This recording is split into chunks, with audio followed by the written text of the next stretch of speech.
Well, hello again, Pastor Ray Barnett here with you on the Oasis, finally, or rather formerly known as God's Answers for Anxiety and Depression. As always, I wish you a good morning, a good afternoon, or a good evening, depending on what time you're watching this broadcast. I know it's redundant, but it's another absolutely gorgeous, beautiful day here in upstate New York. Very warm, not hot, low humidity, nice breeze. As you can see, upstate New York, and there's many people who don't know much about New York beyond New York City, is very, very beautiful state.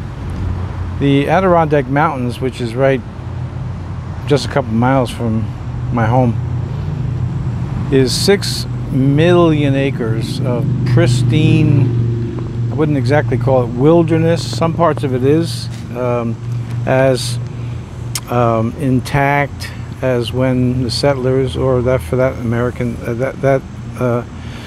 matter, the Native Americans had it. Yes, parts of it is just untouched. Parts of the Adirondacks are so thick with trees. There's literally one area where the sunlight cannot get through all the branches. In any case, so much of upstate New York is very, very beautiful, and well, it's unfortunate that some people don't know that.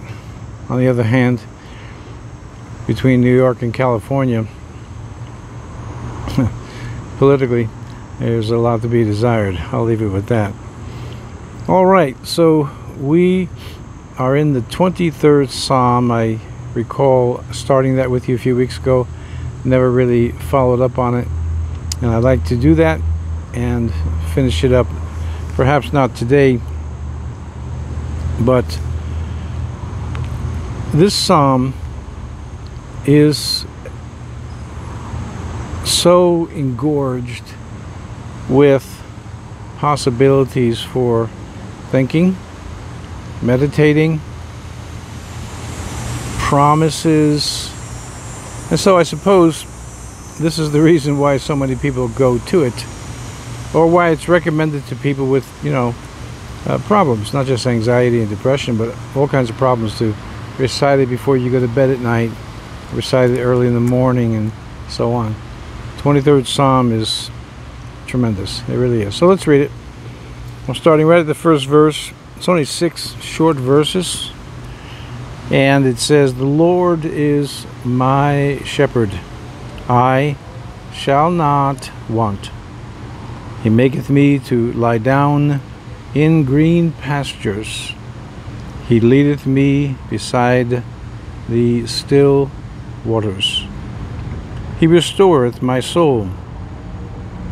He leadeth me in the paths of righteousness for his name's sake. Yea, though I walk through the valley of the shadow of death, I will fear no evil. For thou art with me. Thy rod and thy staff, they comfort me. Thou preparest a table before me in the presence of mine enemies. Thou anointest my head with oil, my cup runneth over. Surely goodness and mercy shall follow me all the days of my life, and I will dwell in the house of the Lord forever." All right, quickly, just to recap on the first couple of verses, which we've already covered. I accented in the first verse to emphasize the word "my." It makes it very personal. As a matter of fact, you can go through promises of the scriptures. Let's say, for example, John 3:16, "For God so loved the world that he gave his only begotten Son." And the scriptures really come alive when you say it this way: "For God so loved Ray Barnett." You put your name in to these promises, these various promises.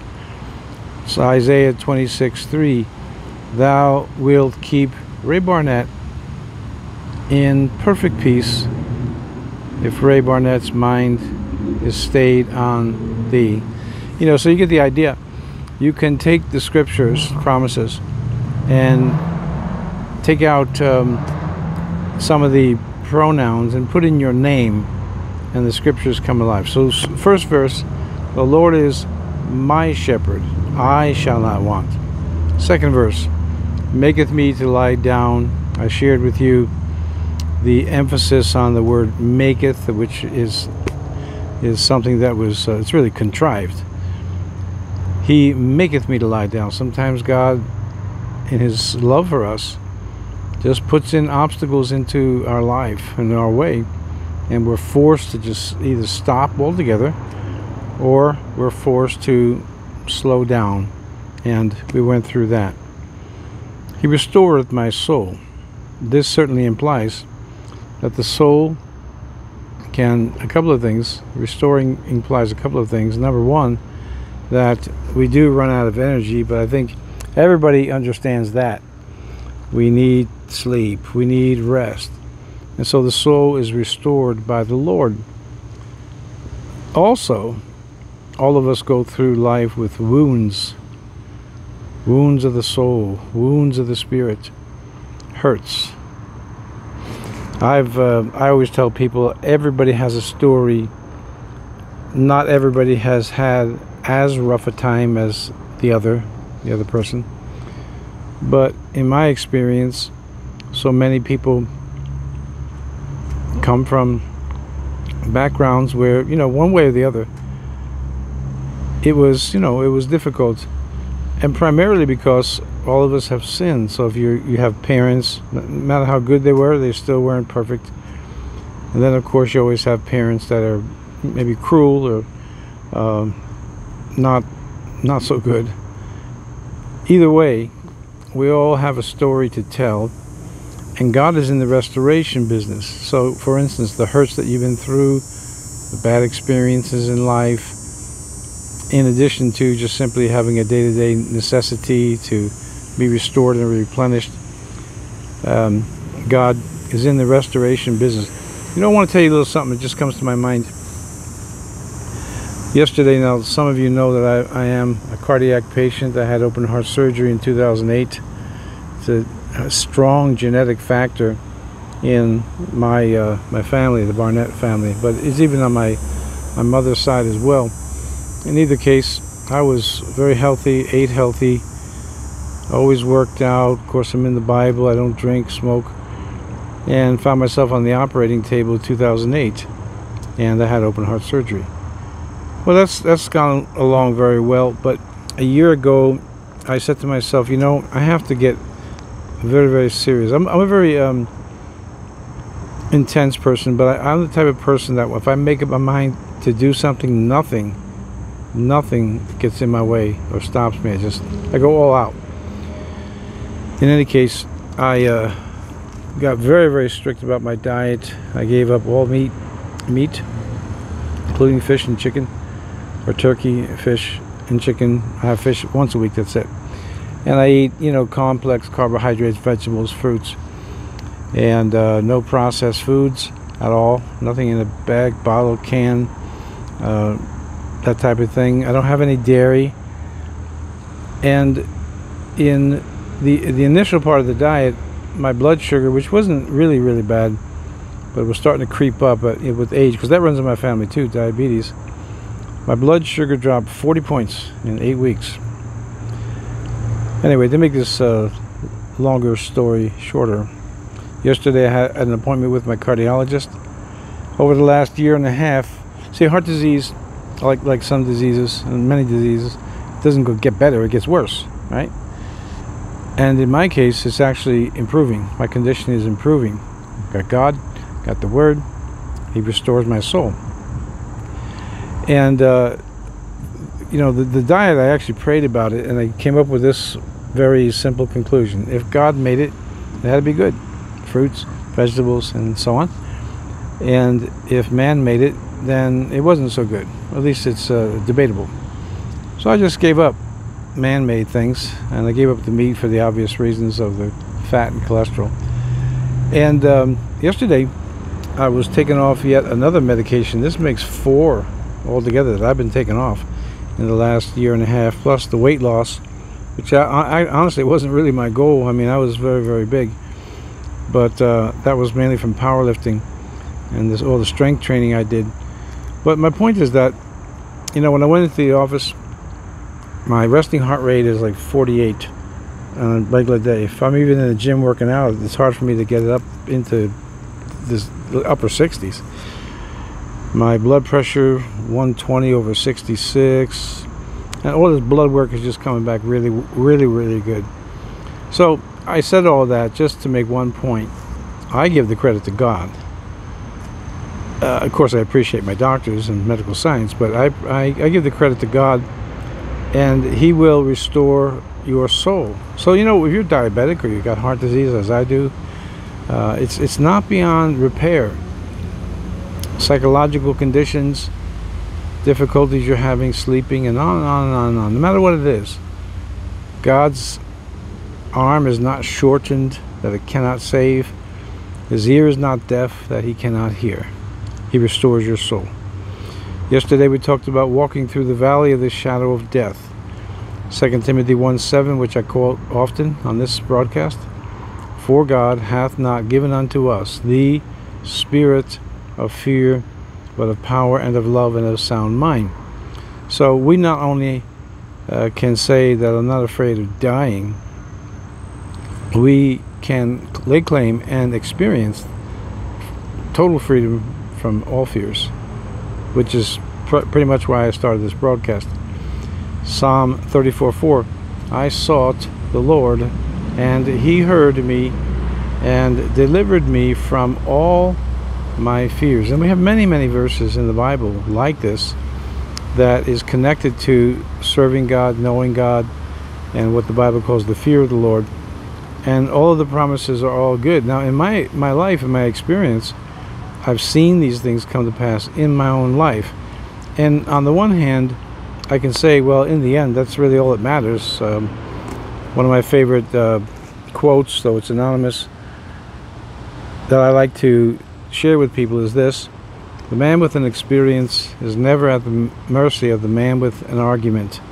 People want to come, and they have, and debate with me about the Bible or the existence of God and all of that, and I'll engage a little bit, depending on the person, but nothing changes in my life. I've already experienced God. I've experienced His Word. I've experienced His promises. Not just something I hope will happen. It's something I've seen happen over the last 45 years that I've been serving Him in ministry and been born again. So we have I have the potential to truly be free from all fear. Yea, though I walk through the valley of the shadow of death, I will fear no evil. Why? Thou art with me. And we went through that yesterday as well. In the 5th verse, the psalmist says, Thou preparest a table before me in the presence of mine enemies.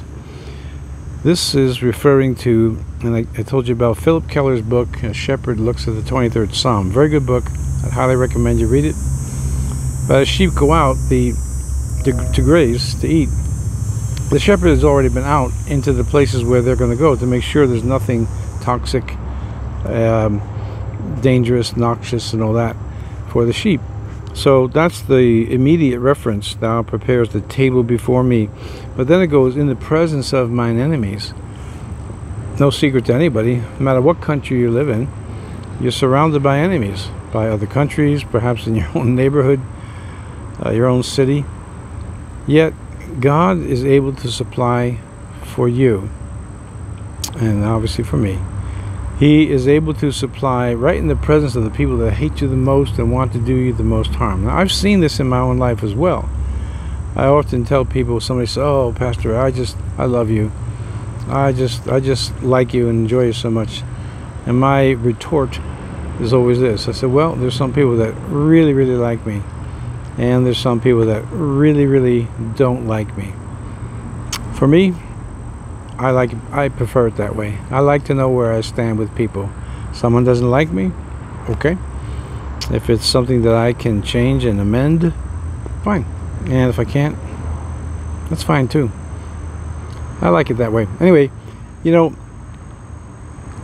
I've had experiences in my life where people who really don't like me did not want to see me succeed in like anything. And they have not been able to stop my success. It's a great thing. So God is preparing for you things for your life, things that are good, things you've been praying for, things that you're looking for, asking for.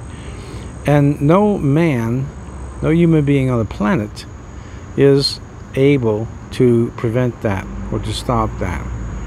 Not the President of the United States, not all the kings if they should come together. None of them can stop the power of God and His hand on your life if you believe God's promise. God is God. He is not subject to the authority of man, or he's certainly not afraid of man. He created us. He's God. And no one can stop His hand of blessing. For that matter, let me just turn it the other way also. No one can stop His curse if He decides to curse. That's why we here in America, we need to return to the Bible. We need to return to Christ. We need to return to the fear of the Lord. We need to return to what I term or call applied theology, not just quoting scriptures and not having any idea what they mean, but actually living it.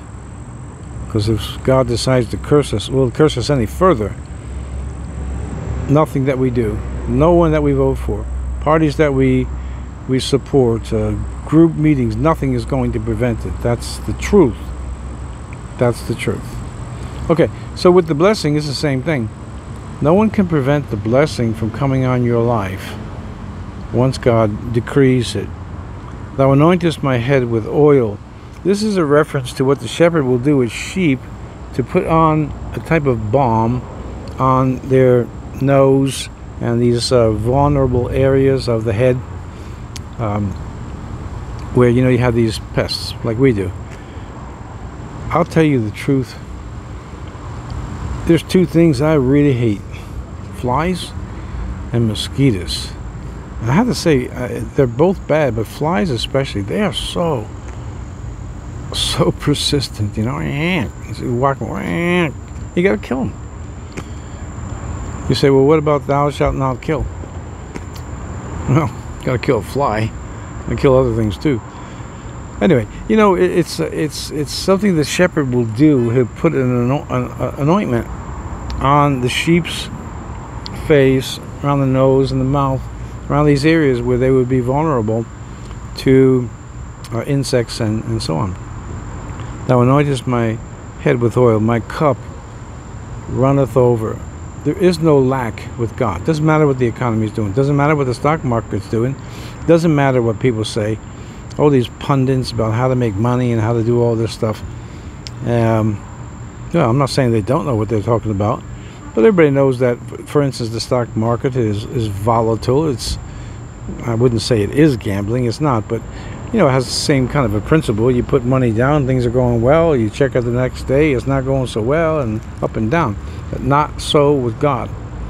God is never at a lack for anything. You need wisdom, He's got wisdom. Of course, you need love, He loves you. Anything. Strength. You need strength, God gives you strength. And just keep on going. God is, the Bible says, God is, and He is a rewarder of them that diligently seek Him. And that is the truth. Is the Lord your shepherd? And if so, repeat it to yourself out loud.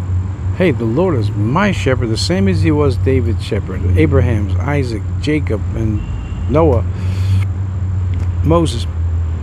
The Lord's my shepherd too, and I shall not want. What are you faced with today? What are you going through? Whatever it is, God is greater still. So let me pray for you today. Once again, Father, I pray for my friends, many of whom watch this show very faithfully, and many of whom have told me and written to me how much they're helped by it. I ask you today, once again, heal them, deliver them, touch them, strengthen them, and show them, Lord, that whatever they need, you shall supply if they will just trust you. All right, so beautiful day, as I said. I want to let you know, if you're new to the broadcast and you'd like to be part of what I call a small group, then subscribe to the channel. I'll try to get videos up every day. I did not get one up yesterday. I was at the cardiologist's office, and that's in Albany, so that's about a half an hour from here. But hey, it was all good for me. In any case, subscribe to the channel if you'd like to be part of these teachings and part of this group. And of course, hit the notification bell, put all, so you know when my videos go up and when they don't, because you'll be notified. I always appreciate the thumbs up, so if you don't mind, that'll keep us on the radar here at YouTube. With God's help, Lord willing, got a busy weekend today, tomorrow, and of course Sunday. But with God's help, I'll get you another teaching tomorrow right here on the Oasis. So until I see you then, God bless and thanks for being with me.